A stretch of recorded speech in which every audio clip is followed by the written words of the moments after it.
इनफैलिबिलिटी का क्या अर्थ होता है ये आज की इस वीडियो में समझ लेते हैं। इनफैलिबिलिटी का अर्थ होता है अभ्रांतता।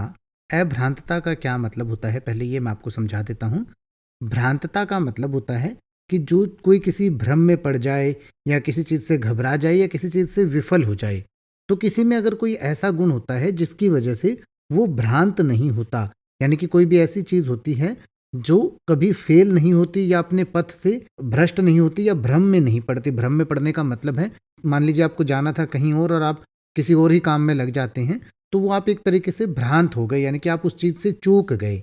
तो जो अचूक होने का गुण होता है या किसी चीज़ के भ्रांत नहीं होने का गुण होता है उसे अभ्रांतता या अचूकता कहते हैं। इसको अमोधता भी कहा जा सकता है और इसको इंग्लिश में इनफैलिबिलिटी कहा जाता है। इनफैलिबिलिटी का मतलब है किसी चीज़ का ऐसा गुण जो उसे अचूक बनाता है, यानी कि जिसके गुण की वजह से वो कभी चूकती नहीं है या वो चूकेगी नहीं, वो भ्रम में नहीं पड़ेगी।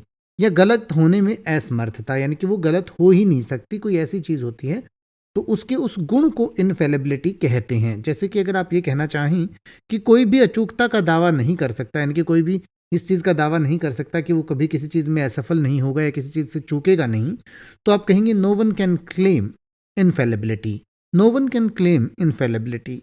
या अगर आप ये कहना चाहें कि मैं इस पद्धति के लिए अचूकता का दावा नहीं कर सकता, तो आप कहेंगे I can't claim इनफैलिबिलिटी for this method, यानी कि इस मेथड में जो है वो चूक होने के, गलती होने के या फेल होने के चांसेस हैं, मतलब इसमें इनफैलिबिलिटी नहीं है। या अगर आप ये कहना चाहें कि किसी भी देश को अचूकता का दावा नहीं करना चाहिए, तो आप कहेंगे नो कंट्री शुड क्लेम इनफैलिबिलिटी।